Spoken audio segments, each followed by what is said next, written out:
So we do have some people who are still logging on, but we're going to go ahead and start. This is Dr. Andy Barlow. He practices in Tupelo, Mississippi. I have had the privilege of going to AF&I events for about a year and a half now. He works with functional neurology as well as trigenics, and will be talking to us today about the settings that he uses and why he uses Pulse-Center's PEMF to work on his peripheral neuropathy patients. So I'll go ahead and pass it on to you, Dr. Barlow. Okay, Monica, thank you very much for having me here today, and I'll probably talk for maybe 40 minutes, and at the end, I'll open it up for questions and answers. The first thing I would recommend that everybody do is my cell phone number is in the bottom left-hand corner, and you need to write this number down. I make a joke about it sometimes and say that, you need to get this number and tattoo it on your arm so that it will be right next to you, because you're going to need to call me. You're going to want to call me because today what I'm going to show you is actually how we generate, how we promote our business, and how we actually attract peripheral neuropathy patients. Now, I see a myriad of neurological disorder patients, but today we're going to talk about peripheral neuropathy.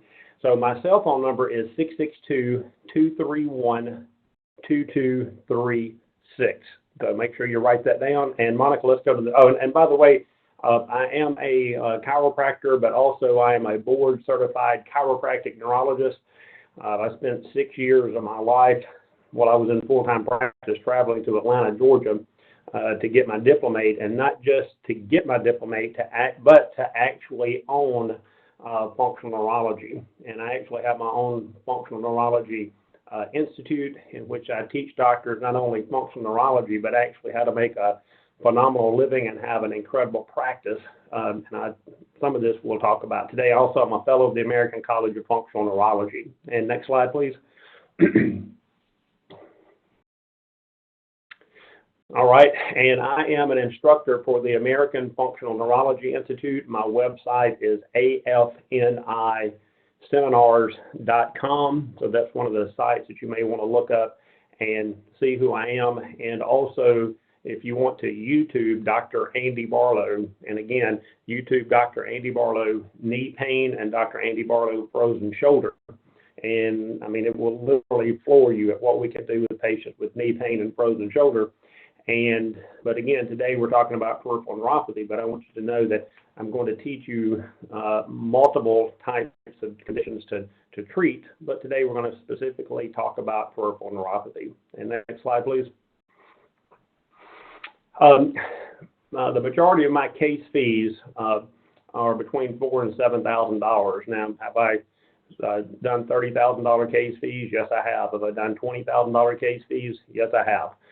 But my bread and butter programs that I have are between $4,000 and $7,000. And the purpose of AF&I seminars as a consultant is to maximize your patient's outcome and to maximize your income. So that's what our goal is in our clinic, is to maximize our patient's outcome. And by doing that, they're going to refer patients into this clinic, which is going to actually maximize my income. So if collecting between $4,000 and $7,000 case fees, if that sparks your interest for a 24-visit program and you actually can change people's lives in this short period of time, then I'm the go-to guy that you need to pay attention to. So let's go to the next slide, please. All right, how do I maximize your patient's outcome and your income? So this is what we're going to be talking about today. So next slide.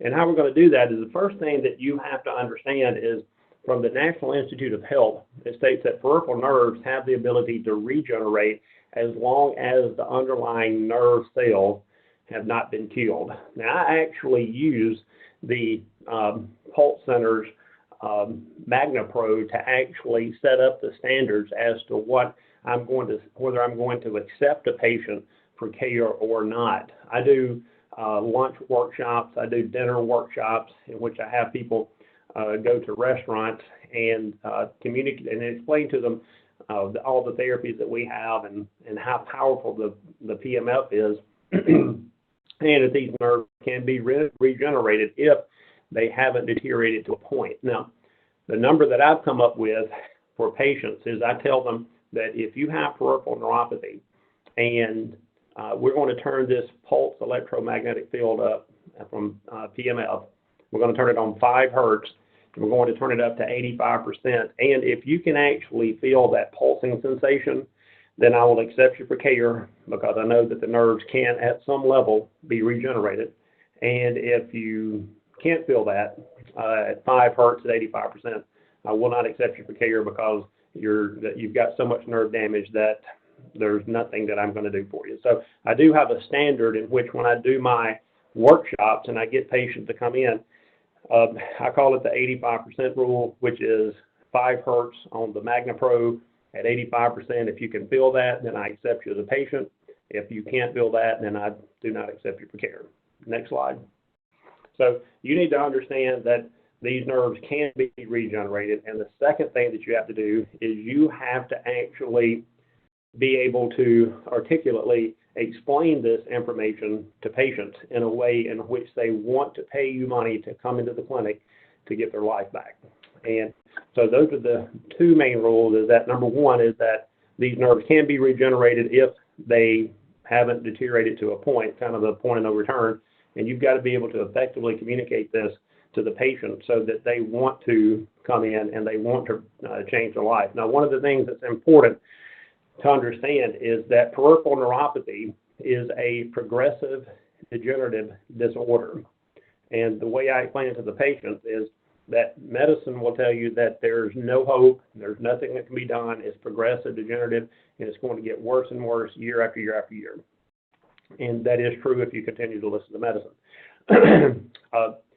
But these nerves can be regenerated over time. And I also tell the patient that, if you're the same, if you're the same a year from now, then that's actually a win. Because if we can stop these nerves from continuing to die, remember this is a progressive degenerative disorder, and if we can stop the progression, meaning that you're the same next year as you are this year, that's a win. Medicine will even say that's impossible, but that's not what we're trying to do. We're trying to stop the onslaught of the degeneration and actually reverse it.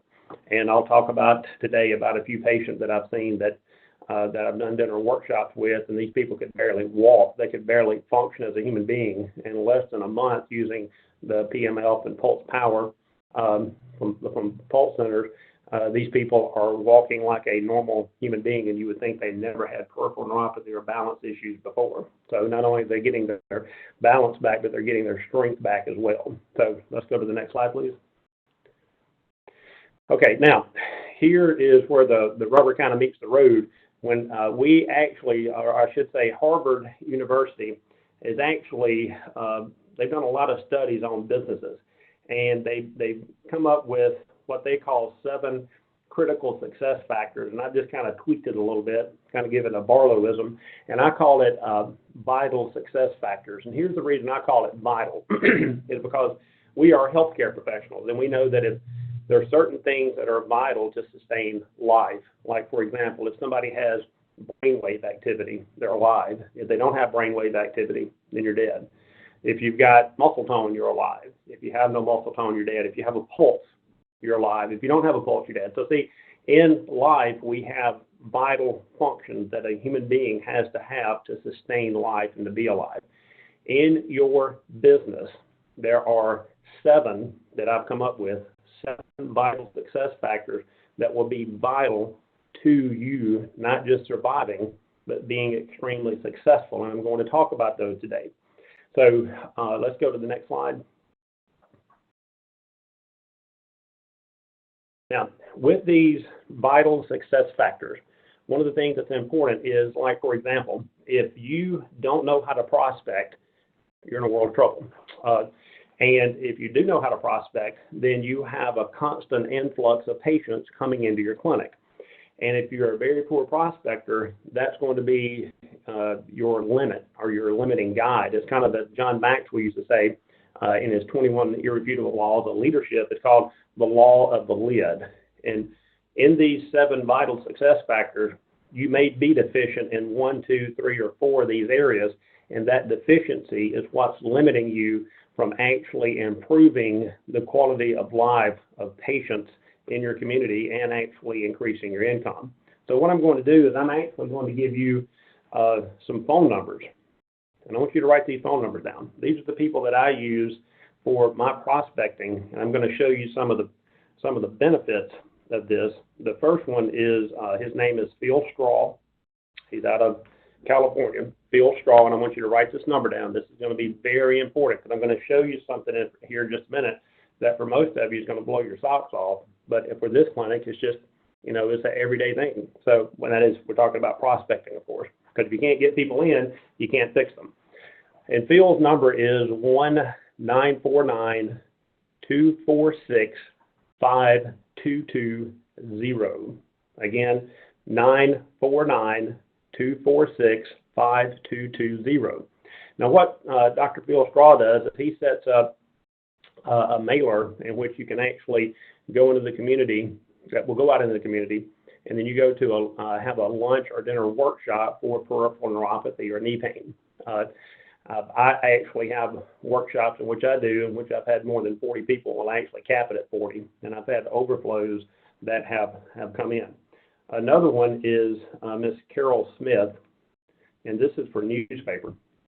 I'm just throwing this out here because you guys need to know some things about marketing, how to prospect. And Miss Carol Smith's number, she's out of North Carolina, 704-418-5518. So again, 704-418-5518. Now, what I do is I use Dr. Phil Straw lunch workshop and dinner workshop to have people come in for me to prospect to them and explain to them the health benefits of PMF, pulse electromagnetic field, and what I can do for them as a functional neurologist and a trigenic practitioner. I also have Carol Smith, which is doing my marketing and newspaper. I do TV and all those things, but that will get you started. And I want you to look at this just a second. This is the number of patients this is our board that we have in the front office, so that when patients come in, they actually see their name. This is our patient that's coming in just today. That's our new patient. That's what you do when you prospect properly. We have 1, 2, 3, 4, 5, 6, 7, 8, 9. We have 9 new patients coming in today. So again, if this is something that you want to do, and that is to have more prospects coming in, I can teach you how to do that. So you have to be able to prospect properly to get people's attention that want to look at you and to go, hey, this guy or this gal, this doctor may be able to pull the trigger and do something when nobody else can. So let's go to the next slide. So what happens after we prospect? Well, you got to know how to set an appointment. Does your staff know how to set an appointment once somebody calls in? Okay, I run a 100% cash practice. I do not take insurance. And I think it's hilarious that you do have some consultants that swear that they have a 100% cash practice, and then you find out they actually have an insurance lady working in their clinic. I think that's hilarious. I don't have an insurance person working in my clinic. I do not take insurance. So we have to get results. So here's what happens. How would your staff answer the phone, or how does your staff answer the phone when you have prospects calling in and say, hey, I want to set an appointment, but does your office take my insurance? Okay. Or, how long do I have to come in, or those kind of things. How does your staff set up answering the phone and getting appointments into your clinic? And that's going to lead to the next question, and that is, how do you handle objections? Now remember, these are all your, next slide for me, Monica, if you would please. So all of these are about, again, don't forget that each one of these steps are going to be your self-limiting step in helping patients in your community and making an income. Again, if you're very poor at prospecting, that's going to be your limit. If your phone is ringing off the hook but your staff can't set an appointment, that's your self-limiting step. What happens when your staff doesn't know how to handle an objection? Or you handle an objection when somebody goes, oh my gosh, doc, that's just a lot of money. I don't know if I can afford that. How do you answer those questions? And I'm going to answer those today, or some of them. Now, when somebody calls into my clinic and wants to set an appointment, okay, Before they set an appointment, my staff actually says, before we set you an appointment, we have to ask you 3 qualifying questions. So see, we don't even let people come in until they answer the 3 qualifying questions. All right. Most doctors are just excited their phone's ringing, and that's not good enough. That we want qualified people in our office. That means people that, number one, have a job or they're retired. And my staff will ask them, number one, I got to ask you some questions before I set an appointment. Number one is, are you on disability? If they say, yes, I'm on disability, we say, we can't take you as a patient. The reason for that is, again, is we don't take insurance, and we don't take disability insurance. Number 2, are you on Medicaid? Well, we don't take Medicaid. We don't take any insurance. Okay, so you can't come in the clinic. We don't accept you as a patient. And then number 3 is, do you have a job? Now, some doctors get kind of goofed up about this because they're like, well, what if they're retired? Well, if they're retired, they will tell you they're retired. Okay, so it's, are you on disability? If they say yes, can't be a patient. Are you on Medicaid? Can't be a patient. Do you have a job? Yes, great. Okay, we'll set an appointment. Then if somebody says, well, what about my insurance? What about this? You have to be able to handle that objection. Remember, if you're all in and you go, I don't take any insurance, I'm going to be totally responsible for serving this patient at the highest level, then you have to play at a higher caliber than if you're expecting insurance to pay for care. So my staff, if somebody asks that question, my staff will say that Dr. Barlow is going to do an exam. He's going to take x-rays that's needed. It's going to be $60, and you'll get 2 treatments to see if you're a candidate for care in this clinic. And they said, okay, let me set an appointment.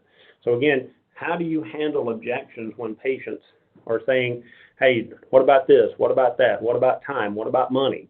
One of the key things when somebody says that your fees are too high, this is called the law of belief. And if you've ever read anything with Napoleon Hill, and don't worry if you come to my seminars, I will inundate you with this information, but the law of belief states that whatever a person believes or focuses on long enough, that becomes their belief system. So if somebody says, Doc, this is just more expensive than what I thought, the first thing that you have to do to build trust and rapport, which is what we're doing in our clinic, building trust and rapport, is you have to agree with the patient. And that is, you just agree with them. You just say, yeah, I agree, this is a lot of money. Okay? And so, and I just use the feel, felt, found method. So, and that is, Mr. Smith, if I were in your shoes, I would feel the same way. And Mr. Smith that had peripheral neuropathy thought the same thing until he got results, and he found that this fee was actually very small compared to the suffering that he was going through with his peripheral neuropathy. So feel, felt, found method. There's actually about 6 different objections that people are going to have. Now, there may be thousands of objections, but they basically just boil down to being able to handle 6 correctly. And one of the differences between an amateur and a professional is that amateurs walk into a startup or a consult or report a finding hoping that there's no objections. Professionals know there's going to be objections, and professionals know how to handle the objections when they come up. We're not surprised, we're expecting it. So the key thing here is professionals predict the future, and amateurs just hope that these objections never come up. Next, please. Now, the point of intensity has to do with the patient's symptoms. Okay, now, one of the things that's important is that selling is 80% psychological, and it's actually 20% technical. And business people just have that all backwards. They think that if I do everything right, then the patient's going to do care, and that's not the case. It's 80% psychological. So when you have a patient coming in with peripheral neuropathy, do you ever ask them, Ms. Smith, what fears and frustrations do you have? Fear is an emotion. It's an emotional response. What fear and frustrations do you have about your peripheral neuropathy? Okay. What joy is this robbing out of your life? Are you angry that you've had this problem for 10 years and nobody's had a solution to the problem? And then I go, well, here's the surprise is I'm actually going to know within 2 minutes here if I'm actually going to be able to help you for care. And we're going to do a pulsed electromagnetic field test from Pulse Center at 5 hertz to 85%. We're going to be able to rule you in or rule you out. And how does that make you feel that we'll know if we can help you or not within 2 minutes? So, see, here's the thing. I guarantee we got 21 people in this talk today. And I guarantee you I'm the only one that pulls these emotional tags, these emotional cords when we're doing an exam. I mean, the reality of it is most chiropractors don't even do an exam. If they do, they're doing it haphazardly. They don't even know what they're doing. They don't know how to communicate effectively.